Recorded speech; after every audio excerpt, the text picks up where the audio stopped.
पर देख सकते हैं कि जनता ने बहुत ही मिक्स्ड सा एक फैसला सामने दिया है और दोनों ही पार्टी एक एज पे आके खड़ी हो। अगर हमें 405 सीट मिली बीजेपी को तो हम संविधान को बदल देंगे जी। तो फिर देखो आप पब्लिक ने क्या ये सब बकवास कर रहे हैं, ऐसा कुछ नहीं इन्होंने किया है जी। और अगर 370 हट भी गया, प्रोविजन नहीं हटाया, हटा है, तो उससे मुझे क्या मिलेगा? मैं हरियाणा को हूँ, आप दिल्ली को हूँ, आप क्या मिलेगा? ये तो ये कह रहे थे कि हम राम को लाए हैं जी। जो आदमी राम को ला सकता है जो मान लो को नहीं ला सकता। देश की जनता जागरूक है, इस देश की जनता को बहकाया बरगलाया जा रहा था धर्म और जात के नाम पर, ये जागरूक हो चुकी है। हिंदुत्व के नाम पर, श्री राम जी के नाम पर, मंदिर मस्जिद के नाम पर, ऊंच नीच के नाम पर, अगड़ा पिछड़ा के नाम पे। लेकिन अब जनता ने देखा कि ये तो बकवास कर रहे हैं, हमारे लिए रोजगार का कोई प्रबंध नहीं किया। Global hunger index Pakistan Bangladesh से पीछे। सुना आपने कभी पाकिस्तान का नाम सुना? एक देश है हमारे पड़ोसी, धर्म के नाम पर बना था, उससे पीछे है जिसको ये दिन रात गाली देते हैं। नमस्कार दर्शकों, मेरा नाम है समीक्षा नारायण और आप देख रहे हैं द पिलर। इस वक्त स्टूडियो में मेरे साथ मौजूद है जयदीप मलिक जी, जो कि बहुत बड़े जानकार है, किसानों के बारे में भी, किसान आंदोलन में भी ये बहुत सक्रिय रहे थे। आज उनसे बात करेंगे कि जो लोकसभा इलेक्शन अभी हुए हैं उसमें जो रिज़ल्ट आया है उसका एक असर पड़ा है, एक मैसेज गया है लोगों के बीच, उस पर आप क्या कहना चाहेंगे? इस बार जो लोकसभा का इलेक्शन हुआ है इसमें एक दो तरीके की बातें चल रही थी। कांग्रेस की तरफ से चल रहा था कि इस बार इंडिया गठबंधन जो है वो भाजपा को जो इतने समय से रूल कर रही है 10 साल से उसको उखाड़ फेंकेगी, और वही भाजपा कह रही थी कि हम 400 पार कर देंगे। पर देख सकते हैं कि जनता ने बहुत ही मिक्स्ड सा एक फैसला सामने दिया है और दोनों ही पार्टी एक एज पे आके खड़ी हो गई। तो इससे क्या संदेश गया है? संदेश तो पॉजिटिव है और मेरे हिसाब से जैसे न्यूज़पेपर वगैरह कई जो न्यूट्रल न्यूज़पेपर हैं या जो वो छाप रहे हैं, लिख रहे हैं उनके बारे में, वो भी सच्चाई है, या जो पढ़े लिखे तबका समाज का देश का बोल रहा है कि तो मतलब लगाम लगे। लगाम का मतलब कि पूर्ण बहुमत नहीं है, फ्री हैंड नहीं है कि जैसे बीजेपी कोई भी कानून पास कर देती थी कैसे भी। और कई बीजेपी के नेता ऐसे ही बोल रहे थे, जैसे अनंत कुमार हेगड़े थे, उन ज्योति मिर्धा थी नागौर से जो हनुमान मंदिर के खिलाफ चुनाव लड़ रही थी। हालांकि अनंत कुमार हेगड़े को टिकट कानून की आपने बात की, कांग्रेस लगातार ये आरोप लगा रही थी कि भाजपा 400 पार इसलिए करना चाह रही है ताकि कॉन्स्टिट्यूशन में बदलाव। हाँ, मैं वही कहना चाह रहा था। जो अनंत कुमार हेगड़े ने ओपनली बोला पब्लिक स्पीच में कि ये अगर हमें 405 सीट मिली बीजेपी को तो हम संविधान को बदल देंगे जी। तो फिर देखो आप पब्लिक ने क्या कहा।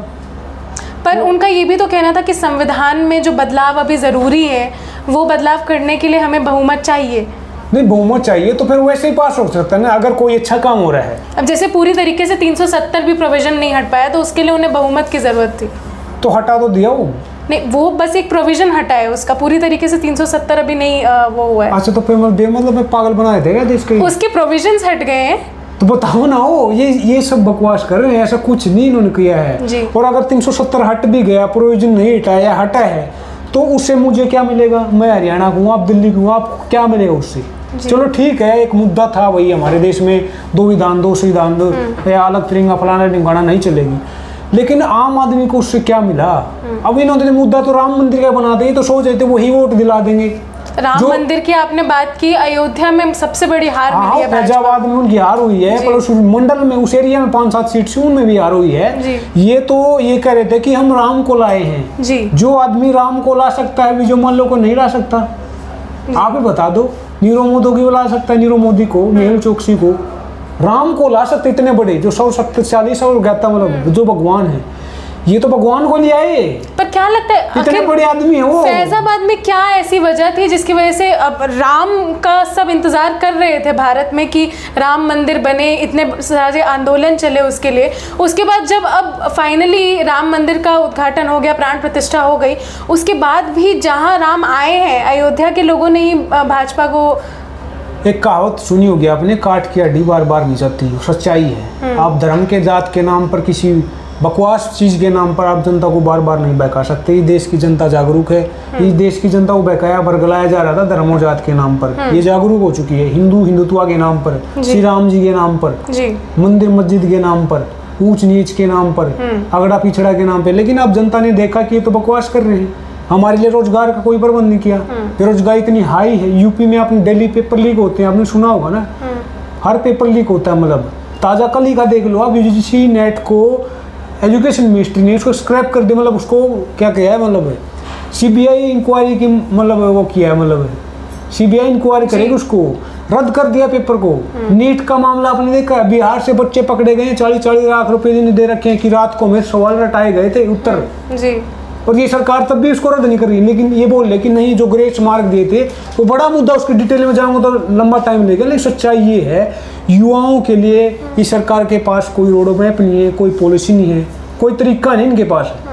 अनपढ़ हैं सारे, अनपढ़ मैं अनपढ़ होना बुरी बात नहीं है, ये देश में ना आदमी ऐसे भी जो अनपढ़ थे, लेकिन क्या है कि आपकी नीयत होनी चाहिए, आपके पास नीति होनी चाहिए। इनके पास नीयत, नीति, नेता कुछ नहीं है इनके पास, ये बकवास है। बेरोजगारी और महंगाई की बात कर रहे हैं, मतलब भाजपा वाले फैक्ट्स प्रस्तुत करते हैं कि जब से भाजपा की सरकार आई है तब से सबसे ज़्यादा जॉब्स जो है वो प्रोवाइड की गई है इंडिया में, और महंगाई का जो दर है वो सबसे कम रहा है इतने सालों में भाजपा की सरकार। कौन सा फैक्ट है, कौन सा मतलब डाटा है, कौन सी एजेंसी है, मैं ये पूछ, इंटरनेशनल एजेंसीज जो नेशनल और इंटरनेशनल एजेंसीज जो निकालती है डेटा, उसके हिसाब से हम ये बकवास कर रहे हैं, ऐसा कुछ नहीं है। मैं बताऊं आपको सच्चाई, HDI India human development index 130 पार है, मतलब पिछड़े देशों में आता हमारा देश।